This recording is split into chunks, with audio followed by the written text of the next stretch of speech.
Hey guys, welcome to yet another episode of the Hangout with Charles podcast. It's the place for Christ, community fellowship, and gist. Today's episode is on the gist spectrum. We're in season 2, and since this is the first episode of the year, Happy New Year, everyone! Happy Valentine's Day! I know that just happened this year already, but we're live, we're hopeful, and we're thankful. It's your favorite host, Helen Charles, if I do say so myself. And if you're here for the first time, welcome. We're returning to the podcast. Welcome back. I'm glad to have you here. I know I've been MIA, but I've had a lot of things on my plate. But I'm back. I'm no longer waiting for perfect times and condition. In other news, Valentine is here. It's February 14, 2021. And I know I've done a single Pringle episode sometime last year that had a bit of the Valentine theme. But stick with me, this is different. I have not put up any episode this year. I know. I've written what should happen in episode 2, but the time isn't right for it. So I started thinking, what should I talk about? And it hits me, a Dear Future Husband episode. Now, if you know me from my active blogging days, you would know that I've done a Dear Future Husband article. Guess what? I went to read it again, and I cringed at the things I wrote. But thank God for growth.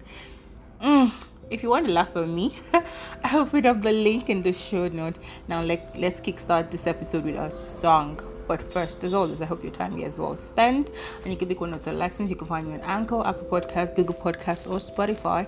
Just search for Hangout with Charles. Please get your wine, water, juice, tea, chocolate, all the Valentine goodies you got. Get something to drink, get your earplugs, and listen.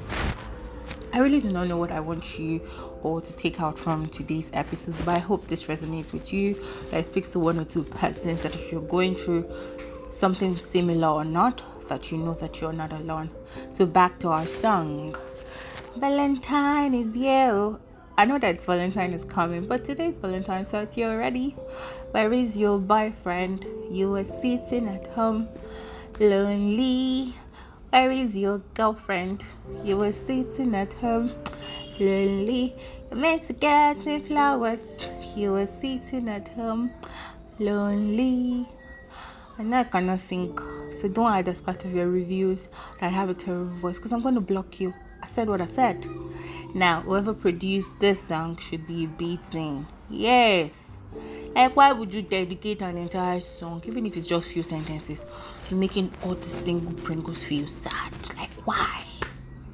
But as always, remember that you are loved by the one whose love makes every other love pale in comparison. Now, let's dive in. I don't know why I feel so unprepared for this. Like, I'm super jittery and I'm shaken. One of the things I have issues with is being vulnerable, like exposing parts of me that I would rather not share with the world, and that's what this episode is about. But we're here, so enjoy. Dear future husband, I'm blank. For someone who has so much to write, I don't know what to tell you. I don't know where to start from. Sometimes I think time is passing me by. Sometimes I wonder if you would ever come. Sometimes I feel like I'm not even ready for this journey with you. Sometimes I'm envious of those already walking this path. Sometimes I want someone to call mine. Sometimes I wonder if I would be able to be vulnerable with you. Sometimes I wonder if I'll be able to share my space with you, tell you my secrets, show you all the different parts of me. Sometimes I feel like I'm ready. Sometimes I'm scared. Sometimes I feel so pressured to be married. Sometimes I feel empty.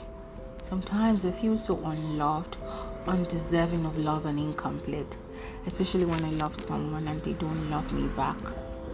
Sometimes it seems like my life is on pause, like I'm waiting for something or someone to kickstart me. Sometimes I don't think about getting married at all. Sometimes that's all that's on my mind. Sometimes I daydream about you. I wonder how you would look like. Sometimes I wonder what you're doing at this exact moment. Are you on the other side of the world, or are you close to me? What are you feeling right now? What is going through your mind? Would I know it was you when we meet? I wonder if we would fit seamlessly into each other's lives and routines. If we would be the ideal couple. I wonder if I'm making a mistake sticking to my standards. Maybe they're too high a standard. Maybe I need to lower them just so I fit in. I wonder if I won't have regrets down the line. You know how they say a woman is like a flower and has a time when she's supposed to bloom, after which she wilts. Sometimes I wonder what would happen if I were not married at what is deemed the marriageable age. I wonder if I'm too sensitive, too much of an overthinker, too different, too much of an introvert, too much of a loner, too much of this and too much of that. I pray for you sometimes, not every day. I pray that you love God and continue to walk in His ways. I pray that you walk in purpose. I pray that you prosper, and I pray for your family too. But most importantly, I pray that when we meet, I am whole. Because sometimes I feel so broken. Sometimes I don't see the strength that others see in me. Sometimes I just want someone to talk to, someone to share the load with. Other times I just feel stuck. I wonder if you would love me if you knew all of me. I think, dear future husband, that is what I fear the most. That you wouldn't love me if you knew all of me. And this need to be loved has led to some bad choices. I know Abba loves me. I see it in how he shows up for me. I see it in how even with all the bad choices I have made, he still forgives me. He still calls me his own. I'm still the beloved of Abba. I see it in all the people he sends my way. But I get scared that they would leave someday. Others have left too, so what's stopping them from leaving too? I get scared that they would get tired of loving me. And I try so hard to hold on to the relationships and friendships, fleeting though they may be, just because it's convenient to do so, just so I did not expose my heart to more pain that comes with opening up afresh. There has been a God-shaped void in my life, and I have constantly sought for a human being to fill this void, asking from people what they were not built to offer. This year, it was supposed to be my each year. It was the year I was going to do better, live better, love better, be more open, work closely with Abba, communicate better with Abba. I was going to chase my goals with such single-minded passion. But here I am in February, lethargic, exhausted from trying, tired of people having to leave, tired from the mental struggle, from the unintentional pressures, from the barbed words. I am tired. Only gathering up strength for work and facing burnout every day. My work with Abba suffers, and some days it's hard to pray. It's hard to form the word. It's hard to study my Bible, to read the devotional, to do any other thing, to do anything other than wake up, walk, and sleep. Merely existing. I was reading something on IG the other day, and it mentioned something about measuring the goodness of performance of God using the metrics of the world. And it struck me that this was what I've been doing for a very long time. Gauging the goodness of God in my life based on how well things were working materially, on promotions, on how great my relationships were, on a marriage proposal. Not like those things were not important or were not Abba's blessings to his beloved, but if I did not have them at a particular time, at my own desired timing, it did not mean that God wasn't blessing me. I find that things take time to settle into my consciousness, dear future husband. That I have to be told over and again before I believe, that actions speak louder than words, that I take words at face value because people have said so many things, made so many promises, and not kept to them. I have so many walls built up to shield myself from pain, and you know what hurts the most? Is that when I painstakingly take down these walls, they still live.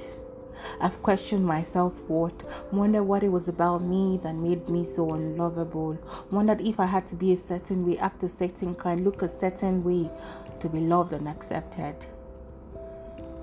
You know what amazes me is that despite all of this, I still love. I still have hope. And you know what I found out in all of this introspection is that I'm not ready in the ways that matter. That although I grow older, I'm not ready yet. I still have thick walls. I'm still not secure in my identity. I still crave acceptance and validation. I'm a long way from the kind of relationship I want with Abba. That I'm still a work in progress. And there is still so much work to be done on the inside of me. And that I want to bring myself whole to the relationship that we will have in the future. So until then, I pray that you're working on yourself too. That this time when we are not together, it's the time you take to build yourself up, to grow in your walk with Abba, to better yourself. I pray that this road to self-awareness and growth is not as painful as mine is. I pray that you're thriving in this season. I pray for your heart, your health, and your well-being. I pray that you would continually fall in love with Jesus and that He would perfect everything that concerns you today and every day. I know I said I was blank when I started, but I found that with introspection, I had so much to say. The one thing I know for sure, I look forward to meeting you. I'll write you soon. Until then, I love you. Love, Chels. I don't know what you guys will make out of these because these words are straight from my heart. But based on the reception, I might consider recording more of this Dear Future Husband episode, as I intend to write more of these letters and maybe a conversation with Abba episode as well. I hope you have a wonderful Valentine's celebration. Please don't be overly tensioned by what you see. I will catch you in episode 3. I have so much going on, work, exams, and life in general. But I will show up and consistently too. I will find a time that works, a system that works. I will find one. Thank you for being there so far. I do not take it for granted. Until then, you are loved, you are loved, you are loved, you are loved. I am loved. I think love, like, that's the central theme of everything in everything I talk about. Finally, you're loved, my darlings. Bye bye.